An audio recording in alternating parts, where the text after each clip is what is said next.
श्री गुरुभ्यो नमः। हरि ओम।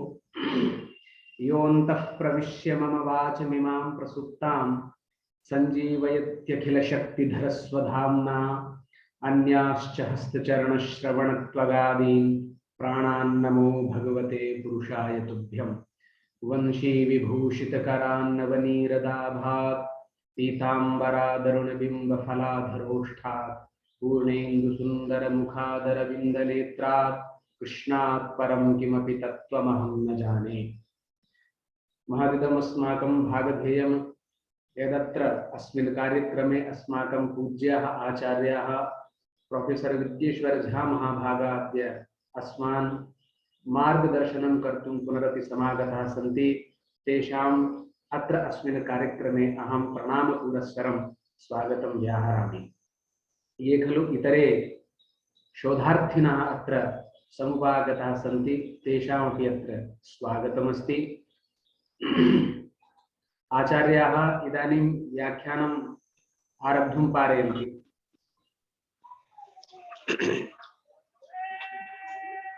ओम जगदम्बा बलम्बाय निरालंबाय शूलिने जगत्त्रय कुटुंबाय नमः सांबाय संभवे। सम्माननीयाः संयोजक महोदयाः, प्रियांशः छात्राः छात्र्यश्च शोधकर्तारः, अद्य अध्यापनाय निर्धारितो विषयः ब्राह्मणानां प्रविभागाः। अयं विषयः निर्धारितः। तत्र अध्यापयित्वेनाहं विद्येश्वर झा प्राचार्यः स्नातकोत्तर वेद विभागीयः।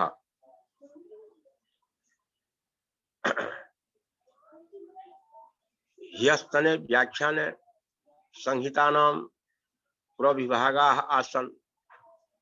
अद्यतनस्य व्याख्याने अध्यापने ब्राह्मणानां प्रविभागाः विषयोऽयमस्ति। तो संहिता ग्रंथाः ब्राह्मण ग्रंथाश्च एते समुदिताः सन्ति वेद परवाक्याः। वेद शब्देन उभयं गृह्यते, मंत्र भागोपि ब्राह्मण भागोपि। यतोहि आपस्तम्भेनोक्तं मंत्र ब्राह्मणयोर्वेद नामधेयम्। मंत्र ब्राह्मणयोर्वेद नामधेयम्। वेद शब्देन मंत्रोपि ज्ञातव्यः, ब्राह्मणमपि ज्ञातव्यम्। उभयथापि उभयोर्ग्रहणं भवति वेद शब्देन। वेदः कीदृशः अस्ति? वेद विषये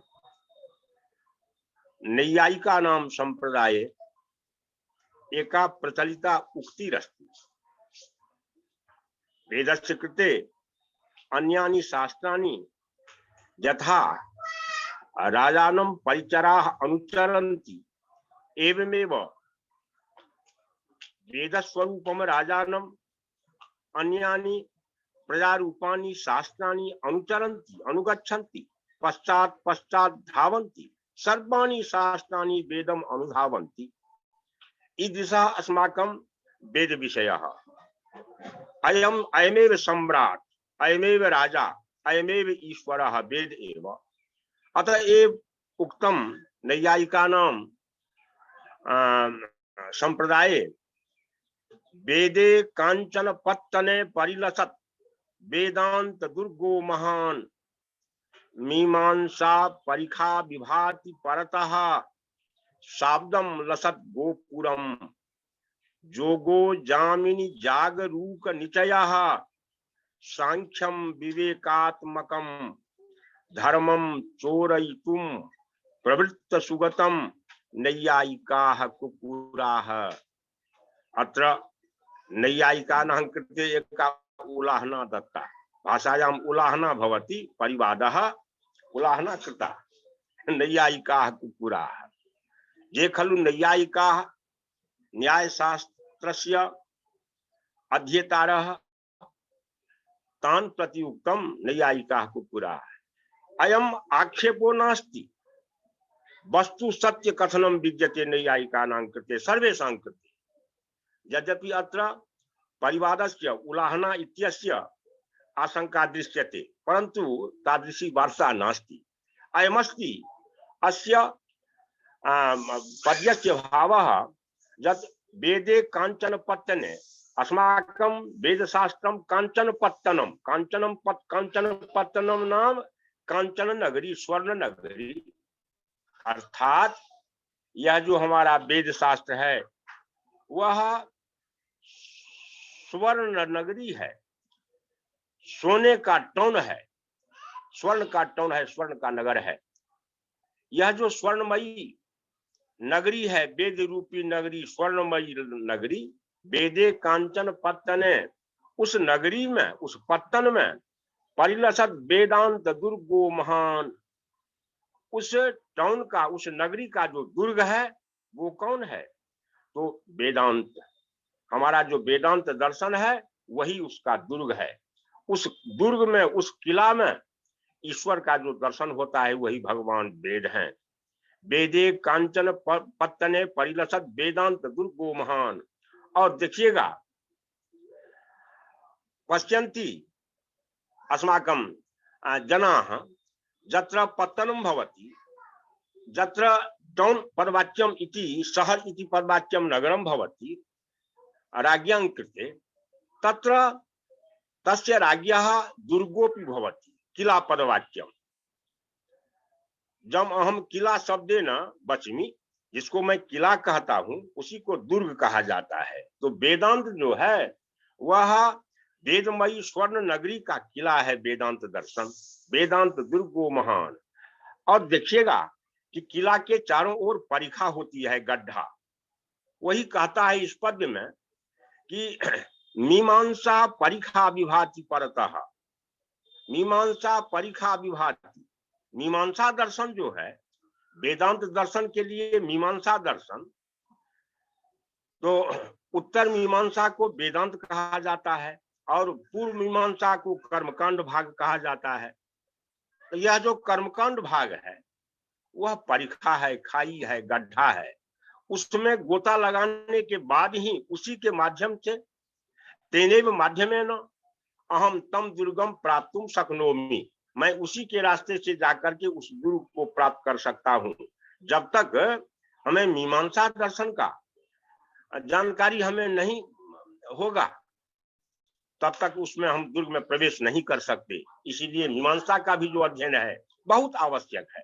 पूर्व मीमांसा का अध्ययन करने के बाद ही हम उत्तर मीमांसा के अधिकारी हो सकते हैं। और जब हम उत्तर मीमांसा के अधिकारी होंगे तब वो जो है उस दुर्ग में रहने वाले जो हमारे वेद शास्त्र हैं उसका हमें दिग्दर्शन हो सकता है। ऐसा महान हमारा शास्त्र है वेद शास्त्र। वेदांत दुर्गो महान, मीमांसा परिखा विभाति परतः, शाब्दम लसत गोपुरम।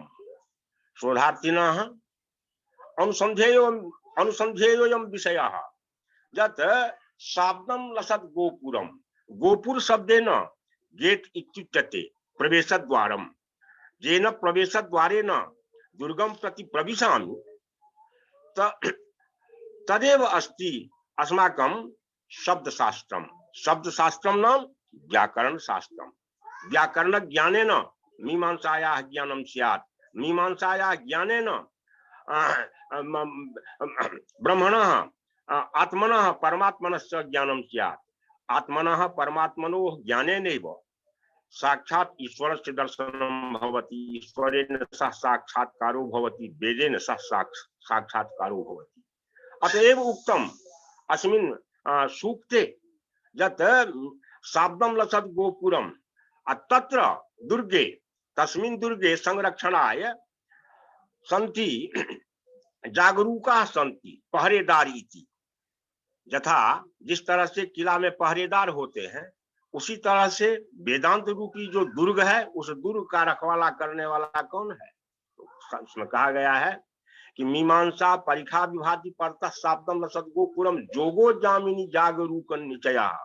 जामिन्याम अर्थात रात्रौ रात्रियाम बा, रात्रि में जागने वाला जो है वो कौन है? योग शास्त्र, योग दर्शन। जस्याम स्वपिति भूतानि तस्याम जागर्ति संयमी, जो गीता में कहा गया है। तो योग शास्त्र जो है वह जागरूक है, पहरेदार है। योगो जामिनी जागरूक निचया, निचया समूह, योग शास्त्र उसी का एक समूह है, दुर्ग का रखवाला करने वाला। और योगो जामिनी जागरूक निचया सांख्यम विवेकात्मकम, सांख्य दर्शन जो है, जो विवेकात्मक है, विवेचना करने वाला है, वो उसका मंत्री के सचिव का काम करता है, सचिवत्व का काम करता है। जोगो जामिनी जागरूक निचया शाब्दम लसत गोपुरम, जोगो जामिनी जागरूक निचया सांख्यम विवेकात्मकम धर्मम चोरयितुम। वेद का प्रतिपाद्य विषय क्या है? धर्म। वेद प्रणिहितो धर्म, वेद के द्वारा, वेदेन जत प्रणिहितम, वेदेन जत प्रोक्तम स एव धर्म। धर्म की जब हम परिभाषा करते हैं कस्तावत धर्म, तो मीमांसा का पहला वाक्य है जब वेदा बोधितेष्ट, वेद बोधितेष्ट साधनता को धर्म, वेद बोधिता निष्ठ साधनता को अधर्म। वेद बोधितेष्ट साधनता को धर्म, वेद बोधित जो इष्ट साधनता का है, इष्ट सिद्धि के लिए, कामना की सिद्धि के लिए, मनोरथ की प्राप्ति के लिए, हम किस तरह से अपने लक्ष्य को प्राप्त कर सकें, उस लक्ष्य को प्राप्त करने में जो सही रास्ता है, जो सही मार्ग है, जिसका प्रतिपादन वेद करता है, वो धर्म है। और लक्ष्य प्राप्त करने में जो अनैतिक तरीका है, अनैतिक रास्ते हैं, वो अधर्म है। इसीलिए कहा है मीमांसा कि वेद बोधितेष्ट, वेदेन बोधितः, वेद बोधितः, वेद बोधितः इष्ट साधनता कहा, इष्ट से साधने जा सकता, इष्ट साधन करने में जो शक्त है वेद बोधित, वेद द्वारा जो प्रतिपादित धर्म है, वेद बोधित जो रास्ता है, वेद बोधित साधनता को धर्म, वही धर्म होता है। और वेद बोधिता निष्ठ साधनता को धर्म, वेद जिसका विरोध करता है, इदं न कर्तव्यम, इदं न कर्तव्यम, जन्नो कर्तव्यम स अधर्म, जत कर्तव्यम वेदेन जद विहितम इदं कर्तव्यम, इदं कर्तव्यम, तो इदं कर्तव्यम स धर्म, इदं न कर्तव्यम स अधर्म। इसीलिए भागवतकार कहते हैं कि वेद प्रणिहितो धर्म अधर्म तद विपर्जयः, वेदो नारायण साक्षात स्वयं भूरिति सुश्रुम। हमारे पुराणकार कहते हैं, कितना उदार हृदय है उनका, जो वेद प्रणिहितो धर्म, धर्म क्या है संसार में? तो संसार के लिए, सृष्टि में धर्म वही है जो वेद प्रणिहित है, वेद के द्वारा जो अनुमोदित रास्ता है वही धर्म है। वेद प्रणिहितो धर्म और अधर्म तद विपर्जयः, उसका जो विरोध है वही अधर्म है। और वेद है क्या? तो साक्षात पुराणकार भगवान व्यास की उक्ति है कि वेदो नारायण साक्षात, इसमें साक्षात पद का उपादान कर दिया। इसमें कोई संदेह नहीं कि वेद ही नारायण है। वेदो नारायण साक्षात स्वयंभू इति सुश्रुम, ऐसी श्रुति है, ऐसा सुना जाता है कि वेदो नारायण साक्षात और स्वयंभू, स्वयमेव भवतीति स्वयंभू। स्वयंभू का क्या माने हुआ? स्वयंभू का माने हुआ स्वयमेव भवती, यथा अहम पितृतो जाता मातृतो जाता। मान लीजिए कि हम जो यहाँ व्याख्यान कर रहे हैं, मैं स्वयंभू नहीं हूं, हम अपने पिता के माध्यम से, हम अपनी माता के माध्यम से इस संसार में आए हुए हैं।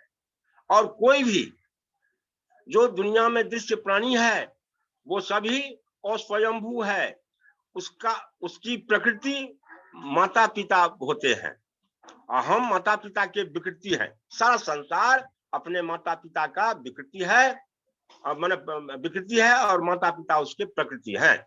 माने वो निर्माता हैं और हम निर्मेय हैं, हम निर्माण करने योग्य हैं। सब इसी तरह के हैं संसार में, लेकिन एक ऐसा नियंता है जो स्वयं का भी निर्माण करता है, चंद्र तारकाधिपति। जिस तरह से सूर्य चंद्रमा में प्रकाशकता है, सूर्य के प्रकाश से आप सूर्य को भी देख लीजिए और सूर्य के प्रकाश से आप संसार को भी देख लीजिए। इस तरह का जो प्रकाश है वो दूसरे वस्तुओं में, दूसरे द्रव्यों में नहीं पाया जाता है, केवल वेद में ही पाया जाता है। इसीलिए वेद में स्वतः प्रमाणम है, उसको उसका जो प्रामाण्य है वह स्वयं सिद्ध है। इसलिए कहता है कि वेदो नारायण साक्षात स्वयंभू ऋषि सुषुमो। वेद नारायण है और वो स्वयंभू है।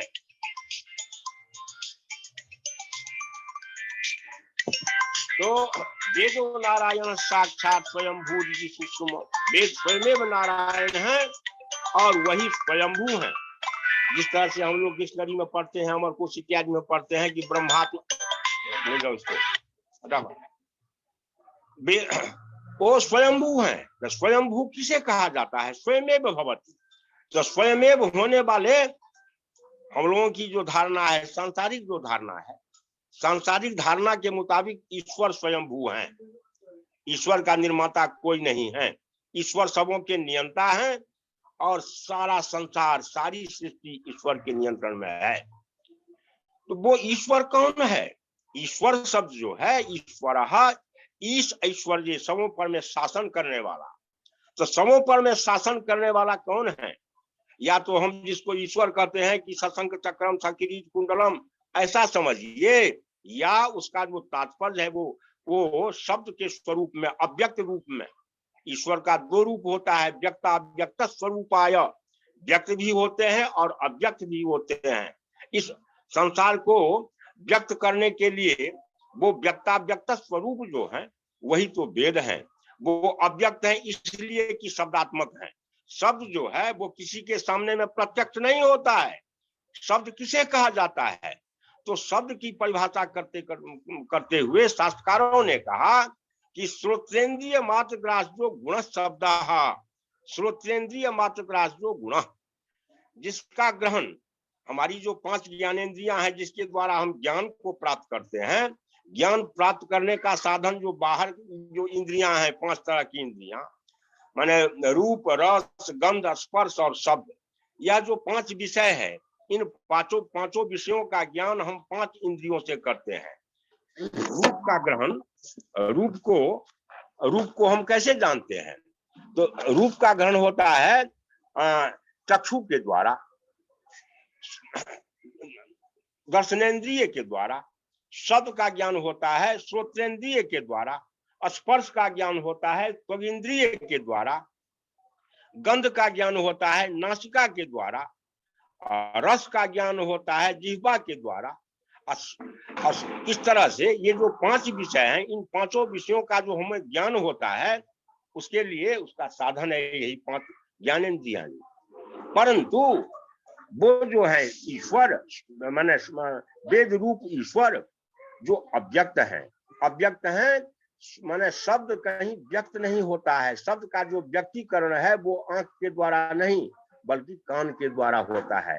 आंख के द्वारा नहीं देखे जाने के कारण उसे हम अव्यक्त कहते हैं। तो वो वेदो नारायण, साक्षात वो स्वयं नारायण है और स्वयंभू है, स्वयमेव भवति। वेद का कोई रचयिता नहीं है, इसीलिए वेद को अपौरुषेय कहा जाता है। वेद का कोई रचयिता नहीं होने के कारण वेद को अपौरुषेय कहा गया है। वेद अपौरुषेय, कथम अपौरुषेय? पुरुषेण अकृतित्वात्, वह पुरुष के द्वारा नहीं बनाया गया है, इसलिए वह अपौरुषेय है।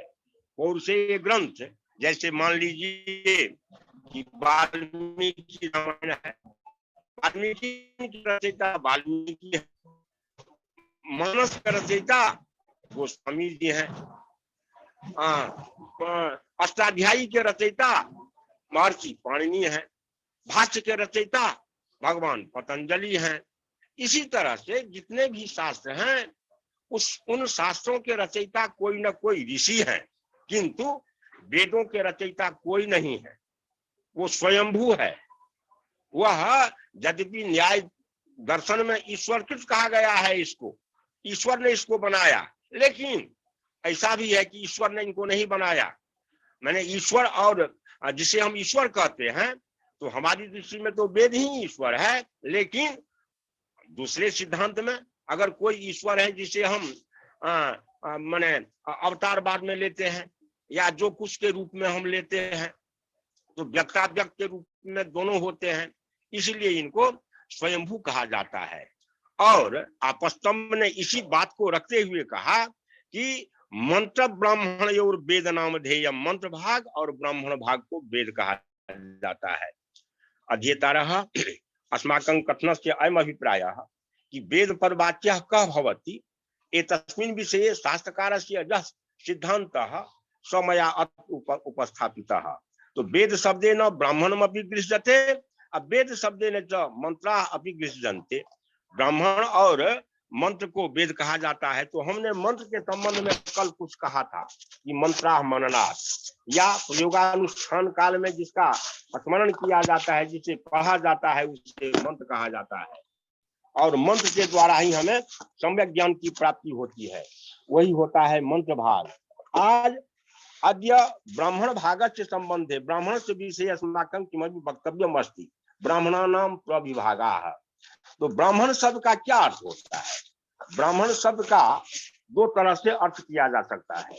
एक होता है पारिभाषिक शब्द और दूसरा होता है लाक्षणिक शब्द, लक्षणा के द्वारा और परिभाषा के द्वारा। तो पारिभाषिक व्याख्या है ब्राह्मण का, पारिभाषिक व्याख्या क्या है और लाक्षणिक व्याख्या क्या है?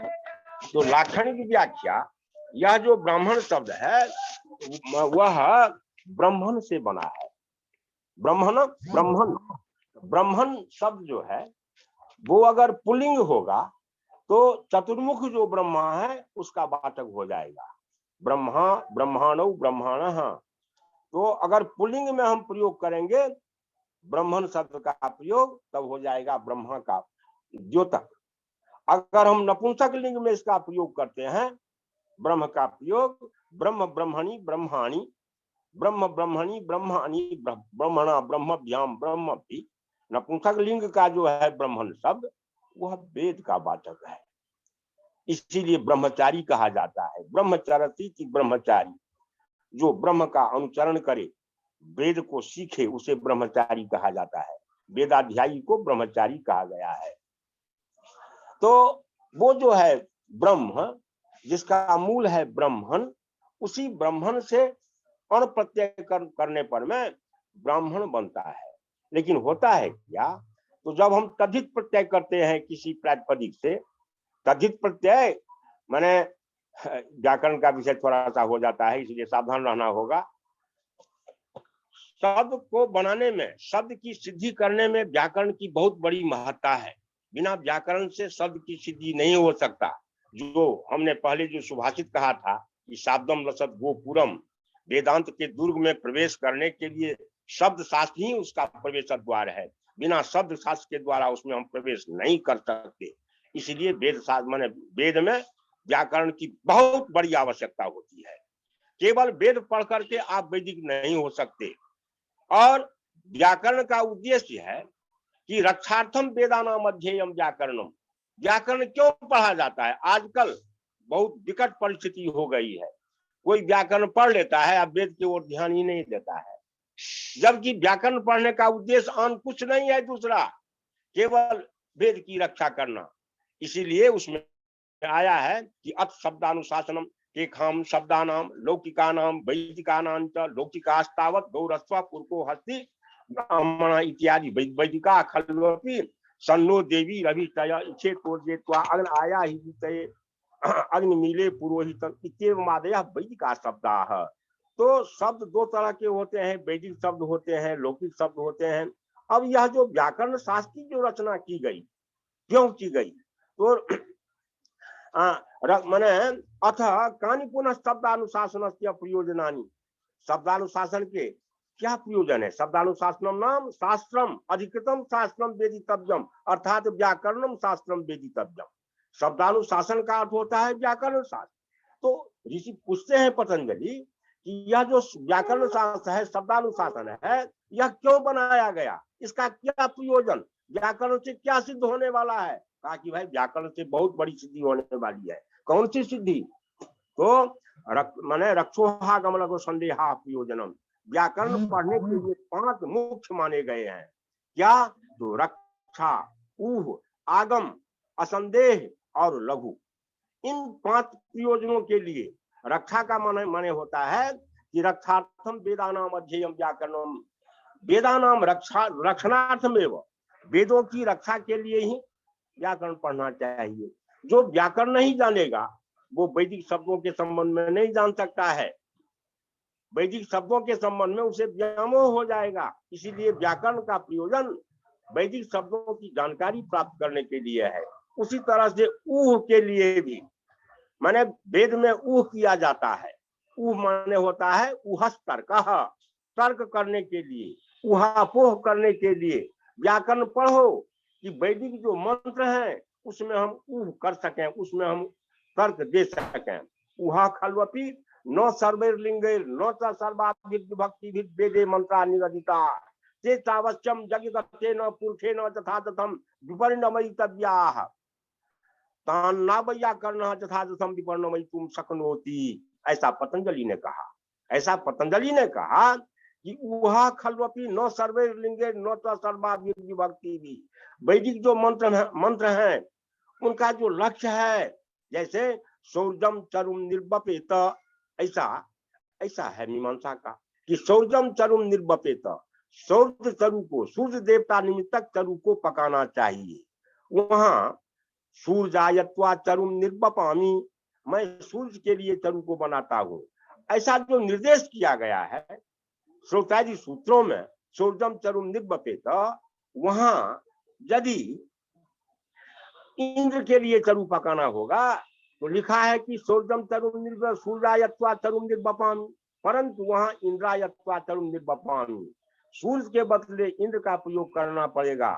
उतना ही नहीं, हम लोग जो मंत्र पढ़ते हैं कि ऊर्जम वहंती रमृतं घृतम पयः कीलालम परिसुतम स्वधास्थ तर्पयत में पितरम स्वधास्थ तर्पयत में पितरीन, ऐसा मंत्र पाठ है।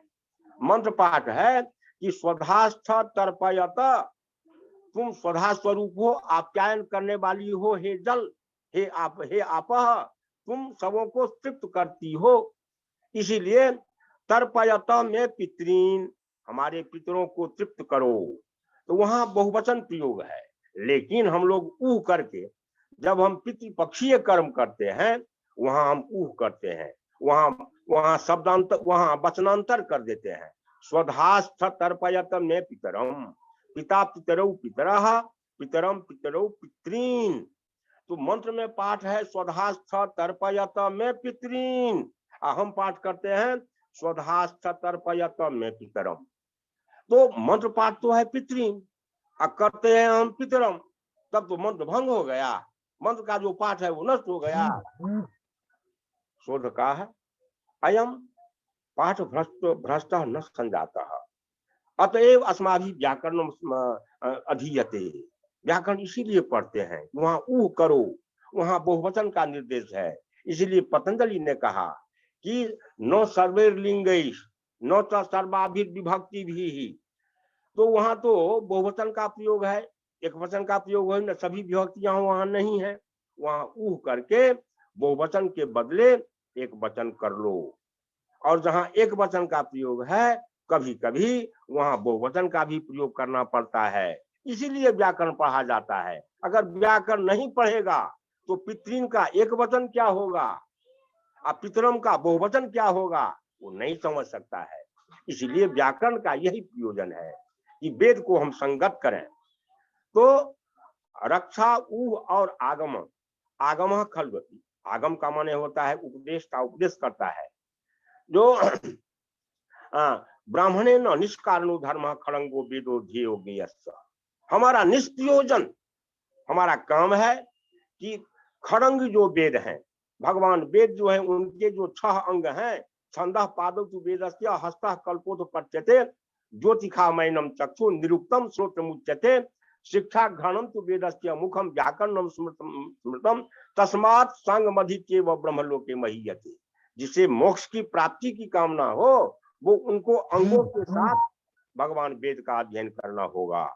तो भगवान वेद का अध्ययन करने के लिए अंगों की आवश्यकता होती है। तो उसमें कहा गया है आगम में, आगमः खल्वति ब्राह्मणेन निष्कारणो धर्मः। हमें नौकरी मिले या न मिले, हमें सफलता मिले या न मिले, हमारा निष्प्रयोजन शिक्षा हमारा जन्म सिद्ध अधिकार है, वेदाध्ययन करना हमारा जन्म सिद्ध अधिकार है।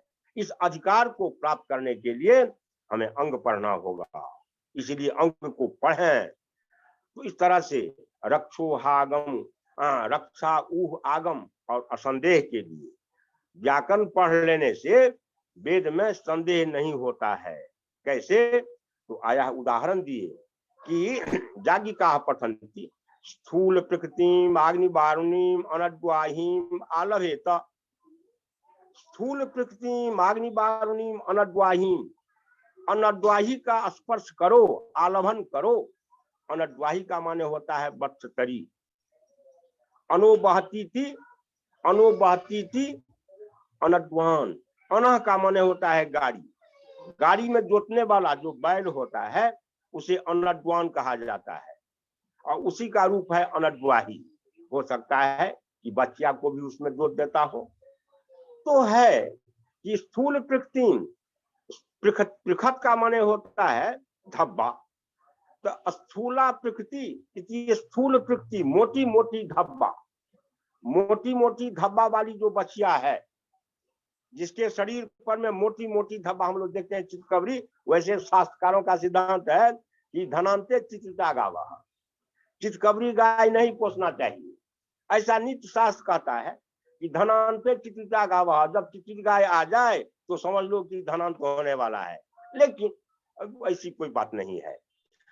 तो वही जो चित्रित है, जिसके पास में धब्बा है, अगर मैंने श्वेत वर्ण की गाय है और काले धब्बे हैं, काली वर्ण की गाय है तो श्वेत धब्बे हैं, गोल वर्ण की गाय है तो काले धब्बे हैं। इस तरह से धब्बा वाली स्थूल प्रकृति। अग्नि वारुणी, अग्नि वारुणी, अग्नि वरुणो देवता, अग्नि वरुणो देवता जज्ञाः। अग्नि और वरुण के निमित्त, अग्नि और वरुण के निमित्त जो बनेगा वही होगा अग्नि वारुणी।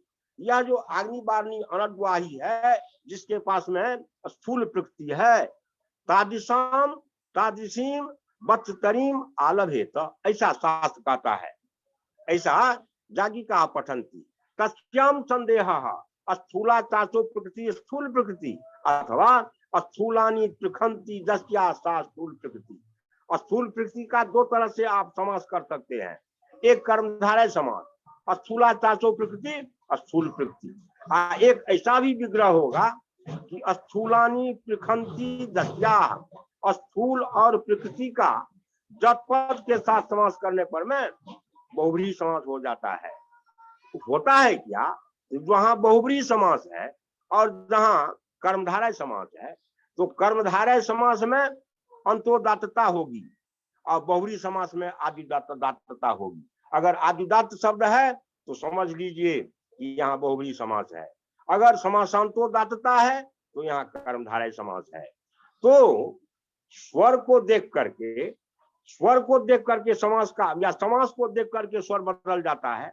तो ऐसा इसीलिए हुआ कि स्वर रहित वेद का पाठ नहीं होना चाहिए। स्वर जानने के लिए माने स्वर के साथ ही वेद का स्वाध्याय करना चाहिए।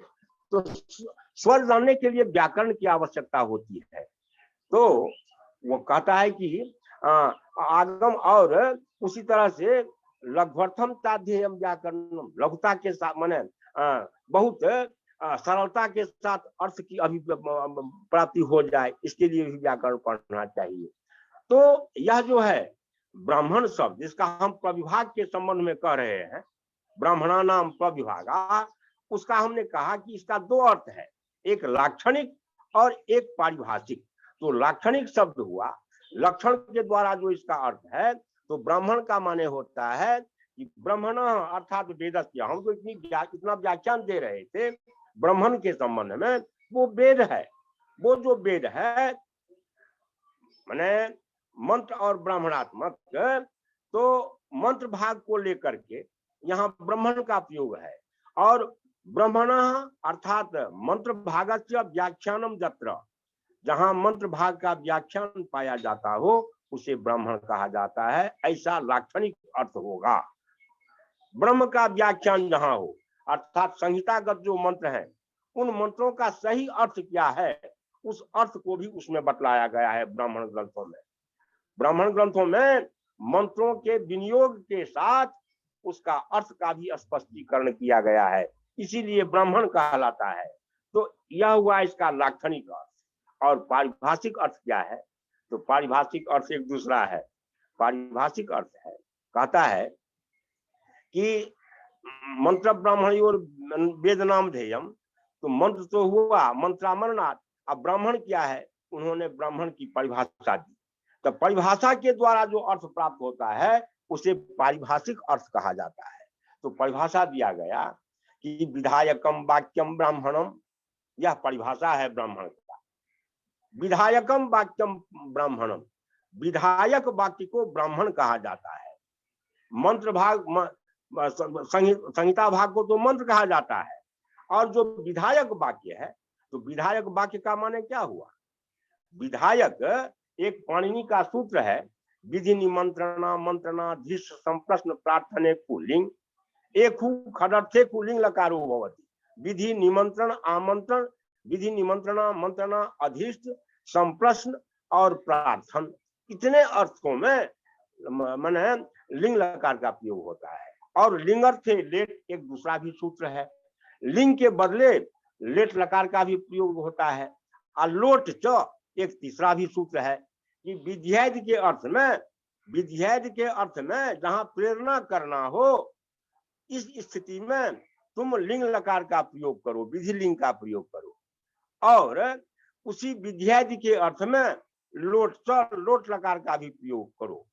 तो लोगों में दो लिंग का प्रयोग होता है विध्येद के अर्थ में, लिंग लकार का प्रयोग और लोट लकार का प्रयोग। किंतु वेद में लेट लकार का भी प्रयोग होता है, लेट च। तो विध्येद्य के अर्थ में लेट लकार का भी प्रयोग होता है, विध्येद्य के अर्थ में लोट का भी प्रयोग होता है, और विध्येद्य के अर्थ में लिंग का भी प्रयोग होता है। तो जहां पर लिंग का प्रयोग हो, लिंग लकार का प्रयोग हो, अथवा लोट लकार का प्रयोग हो, या जहां पर लेट लकार का प्रयोग हो, जैसे प्रोक्षणी रासादयत विखतो बधोसी मंत्र पढ़ते हैं हम लोग, प्रोक्षणी रासादयध्वम अथवा प्रोक्षणी आसादय। तो प्रोक्षणी आसादय यह लोट का प्रयोग है, या प्रोक्षणी आसादयध्वम यह लोट लकार के मध्यम पुरुष का बहुवचन का प्रयोग है। तो एक वचन का प्रयोग किया जाए चाहे बहुवचन का, आसादय चाहे आसादन आसयन आसादयध्वम। तो यही हुआ, यही इसे ही कहते हैं विधायक वाक्य, जहां लिंग लकार का प्रयोग हो जिससे कुछ प्रेरणा मिलती है कि हे अध्वर्यु प्रोक्षणी आसादय। जजमान कहता है अध्वर्यु के प्रति कि प्रोक्षणी रासादयध्वम, प्रोक्षणी का आसादन करो, अर्थात प्रोक्षणी जल को ले आओ। ऑर्डर करता है, आदेश देता है, जहां ऑर्डर किया जाए, आदेश किया जाए, इस तरह का जो वाक्य होता है उसे ब्राह्मण कहा जाता है। इसलिए उसमें आया है, इन्होंने शायर ने भी लिखा ऋग्वेद भाष्य भूमिका में, जो विधायकम वाक्यम ब्राह्मणम, विधायक वाक्य को ब्राह्मण कहा जाता है। अतच्छेखो अर्थवाद, उसी का जो शेष भाग है उसे अर्थवाद कहा जाता है, अर्थवाद भाग। एतावता ब्राह्मण शब्द जो है वह विधायक वाक्य है या शेषवाद वाक्य है। तो दो तरह के वाक्यों को ब्राह्मण कहा जाता है। तो यह जो हमारा ब्राह्मण ग्रंथ है,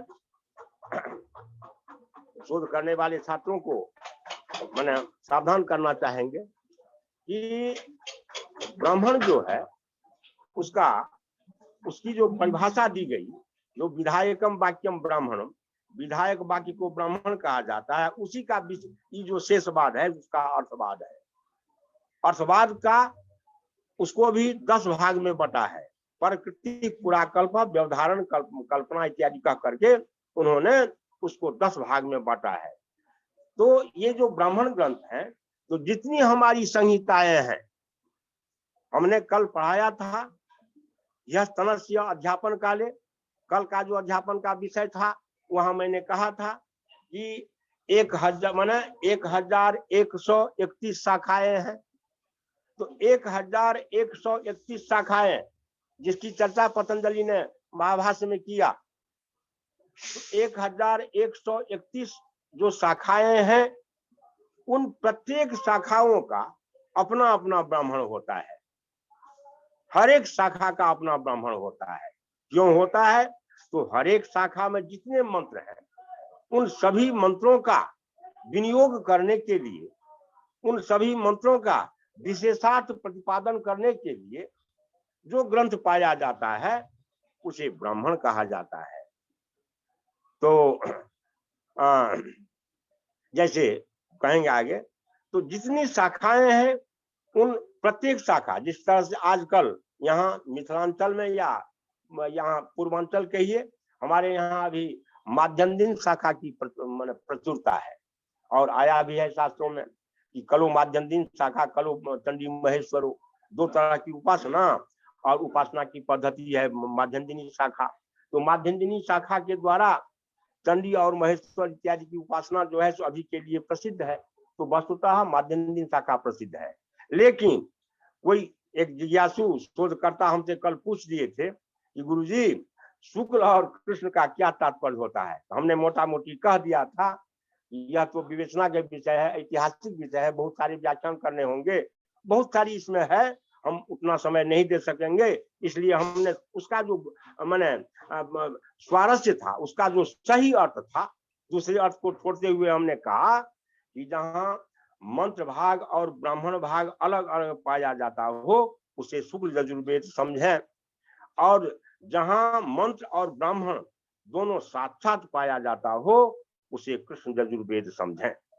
वैसे आख्यायिका बहुत तरह की है, वहां वैशंपायन की चर्चा है, जागवल की चर्चा है, पुराणों में अन्य शास्त्रों में इसकी बहुत चर्चा है। तो उसमें नहीं जा करके इसका वस्तुतः यही अर्थ है। कृष्ण कहने का तात्पर्य कठिन हो जाता है, वहां ब्राह्मण को फुटाना और मंत्र को फुटाना कठिन है। यहाँ फुटाया हुआ है, यहाँ अलग किया हुआ है, इसीलिए यह शुक्ल है, शुभ्र है, इसमें स्वच्छता है, उसमें स्वच्छता नहीं है, उसमें मिलाया हुआ है, उसमें बुद्धि को परेशानी होगी, अलग करना पड़ेगा, इसीलिए उसे कृष्ण यजुर्वेद कहा गया। और जहां हम अलग अलग रूप से पा रहे हैं, ये अयम भागा ब्राह्मण भागा, अयम भागा मंत्र भागा, यही शुक्लता है, यही निर्मलता है, यही सत्यता है। तो इस सत्यता को रख करके शुक्ल और कृष्ण का जो भेद है इसे हमने कल अलग किया था। तो शुक्ल यजुर्वेद में हमने जो कहा था कि 61 मध्वर्यु शाखा, यजुर्वेद की 101 शाखाएं हैं, उसमें 86 शाखाएं कृष्ण यजुर्वेद की हैं और 15 शाखाएं यजुर्वेद की हैं। तो 15 और 86, 15 जोड़ 86 बराबर 101। तो 15 जिसमें बौद्धेय शाखा है, माध्यम शाखा है और मैंने बहुत सी छागले शाखा है। तो अलग अलग शाखाएं जिसकी चर्चा हमने कहा था कि इसका विशेष अध्ययन करने के लिए सतवत ब्राह्मण की सायन भाष वाला जो सतवत ब्राह्मण है उसका चिन्ह स्वामी की जो भूमिका है वो देखने लायक है, वह पढ़ने लायक है, उसे हम अवश्य देखें, उसे हम अवश्य पढ़ें, जिसमें हर एक ब्राह्मण ग्रंथों का और हर एक संहिता ग्रंथों की और आरण्यकों की, उपनिषदों की उसमें चर्चा की गई है, इसलिए वह अध्ययन करने योग्य है। तो जितनी शाखाएं हैं 1131 शाखाएं, उतने ही ब्राह्मण ग्रंथ हैं, ब्राह्मण भी उतने पाए जाते हैं। तो 1100 ब्राह्मण भी होना चाहिए, परंतु दुर्भाग्य है हम लोगों का कि जितनी एक तो उतनी शाखाएं उपलब्ध नहीं हो रही हैं। वैसे हमारे विश्वविद्यालय में हमने एक पोथी राजस्थान पत्रिका से मंगाए थे जिसका नाम है वेद, बहुत मोटा ग्रंथ है, नाम भूल रहे हैं, उसको हम सजा करके रखे हुए हैं। उसमें 11 संहिताएं एक साथ 11 संहिता है, जिसमें शुक्ल यजुर्वेद की 2 शाखा है, कानो शाखा और माध्यम शाखा। कृष्ण यजुर्वेद की 3 शाखा और हिंदू 5 शाखा यजुर्वेद की, और सामवेद की 2 शाखा, कौथुम और रामायणी शाखा। तो 5 × 7, ऋग्वेद की 2 शाखा, साकल शाखा और भास्कर शाखा। 9 और अथर्ववेद की 2 शाखा, शौनक शाखा और पिप्पलाद शाखा।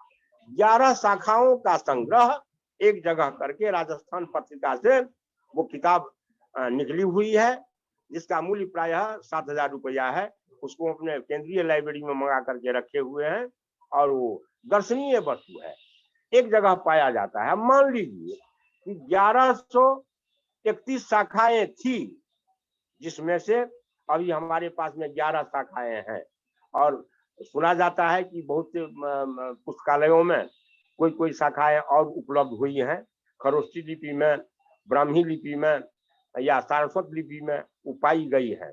लेकिन अभी 11 शाखाएं हैं, और ब्राह्मणों की संख्या 16 पाए जाते हैं अभी वर्तमान में। लेकिन अनुसंधान करने वाले और अनुसंधान कर रहे हैं, खोज रहे हैं, तो कुछ ब्राह्मण और पाए गए हैं। तो जितनी शाखाएं उतने ही ब्राह्मण। जिस तरह से हम लोग माध्यम शाखा पढ़ते हैं, तो माध्यम शाखा का ब्राह्मण जो है उसका नाम है शतपथ ब्राह्मण। उसी तरह से कानो शाखा के जो अध्येता हैं, जैसे असम प्रांत इत्यादि में, असम प्रांत में या उधर मिजोरम के साइड में जो वेदाध्यायी होते हैं, वो लोग कानो शाखा को पढ़ते हैं। तो कानो शाखा के लिए भी शतपथ ब्राह्मण है। तो शतपथ ब्राह्मण का माने क्या हुआ? यह जो शतपथ ब्राह्मण है, इसका प्राचीन नाम था खष्टिपथ ब्राह्मण। खष्टिपथ ब्राह्मण नाम था पहले इसका, और इसमें और जो है सो मिला करके इसको शतपथ कहा गया। तो शतपथ, सत का माने होता है 100, और पथ का माने होता है अध्याय। पथिन शब्द से बना है, समासांत तत् प्रत्यय करने के बाद ऋक्पू रब्धु पथाम अनक्षेह, अगर हम अत प्रत्यय कर देंगे तो शतपथ शब्द बनेगा। शतम पंथानः, शतम पंथानः जस्मिन ब्राह्मणे तद ब्राह्मणम शतपथ ब्राह्मणम। तो शतम पंथानः, पंथानः अध्यायाः, 100 अध्याय जिसमें पाए जाते हैं, उसे शतपथ ब्राह्मण कहा जाता है। लेकिन है क्या? तो माध्यम शाखा का जो शतपथ ब्राह्मण है, उसमें 100 अध्याय है, और कर्ण शाखा के जो शतपथ ब्राह्मण है, उसे भी शतपथ ही कहा जाता है, जबकि उसमें 104 अध्याय है। तो 4 अध्याय अधिक होने के बाद भी उसको 100 ही कहा गया। इसका माने यह हुआ कि वो व्याकरण का एक सूत्र है, वर्तमान काले, वर्तमान माने वर्तमान बर्बा, क्या सूत्र है? वर्तमान बर्बा माने वर्तमान के समय का वो उसको मान लिया जाता है। तो 100 के आसपास में जो है उसको 100 ही कहा जाता है। 100 के आसपास में जो हो उसे 100 ही कहा जाता है। इसलिए अगर 100 से आसपास का माने क्या हुआ? 100 के आसपास माने आगे पीछे। तो आगे पीछे अगर 100 के आगे है या 100 के पीछे है, और अर्धाधिक के माने अर्ध से कम है, तो उसको वही मानो। ऐसा ज्योतिष शास्त्र भी मानता है। अर्धाधिक के पूर्णंग्रासदम, आधा से अगर ज्यादा हो गया उसको 1 मान लो, और आधा से अगर कम है उसको 0 मान लो। तो यदि 100 के बाद 4 है तो 51 तो नहीं है, 4 है। इसीलिए 104 अध्याय वाला ब्राह्मण को भी शतपथ ब्राह्मण कहा गया है। एक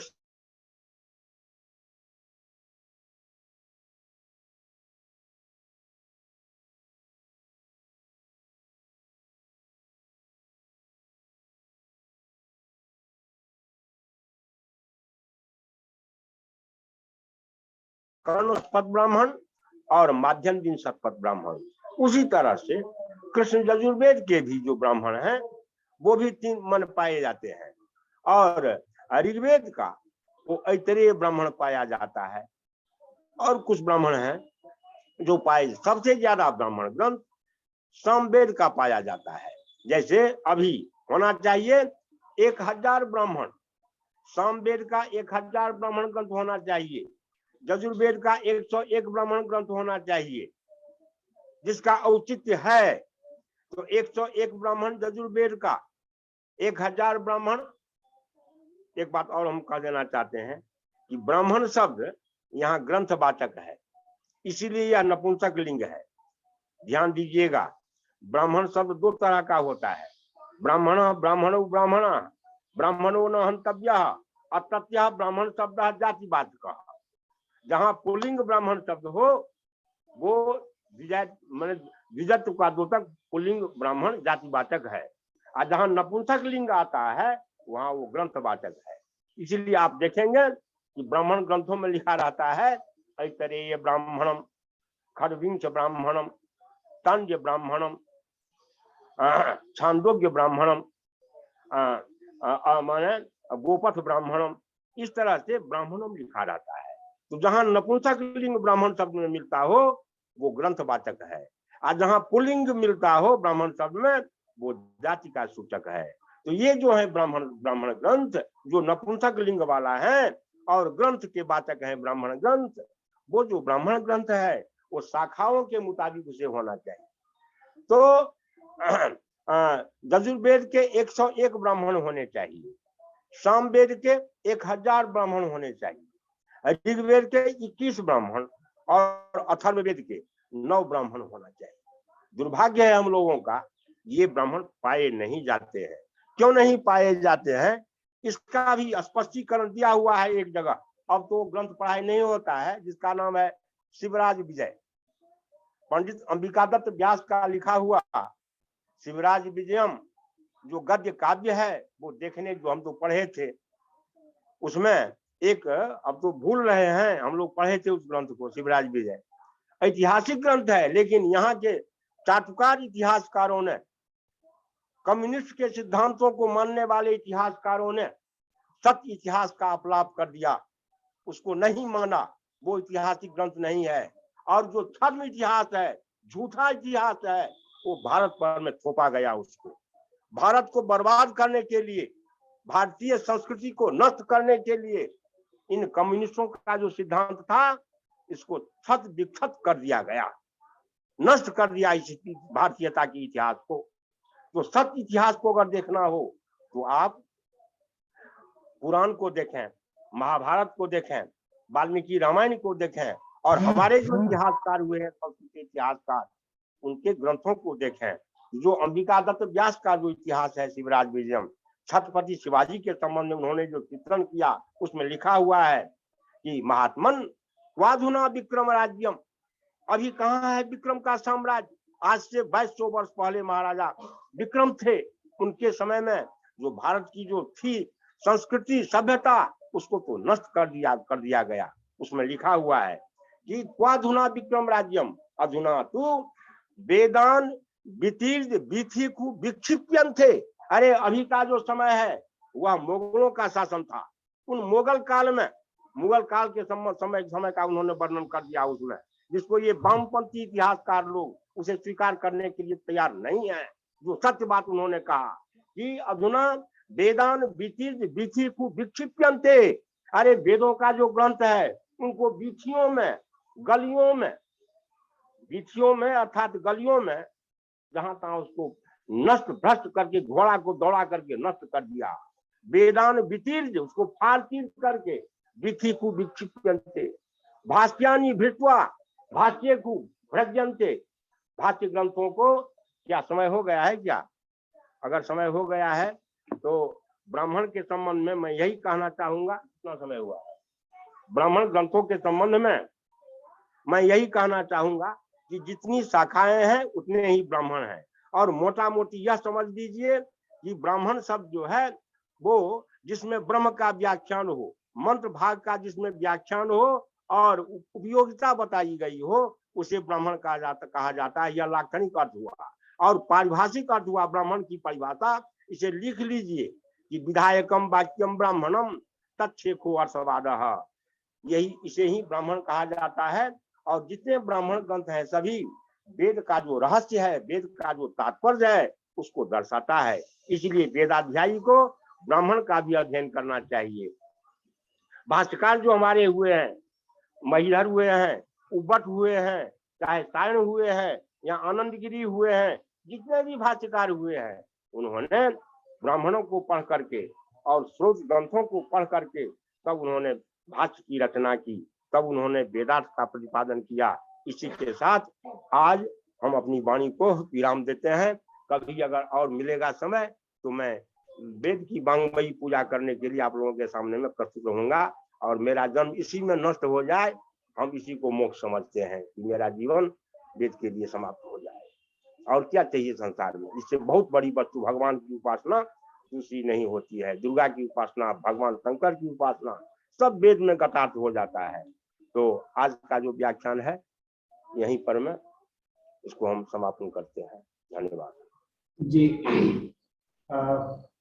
आचार्य जी के चरणों में बहुत बहुत प्रणाम। उन्होंने अत्यंत ही विस्तृत रूप से आज का व्याख्यान उपस्थापित किया है। ब्राह्मण ग्रंथानाम प्रविभागा, इस विषय पर उन्होंने जो मार्गदर्शन हमारा किया है, ये अत्यंत ही हमारे शोधार्थियों के लिए उपयोगी सिद्ध होगा।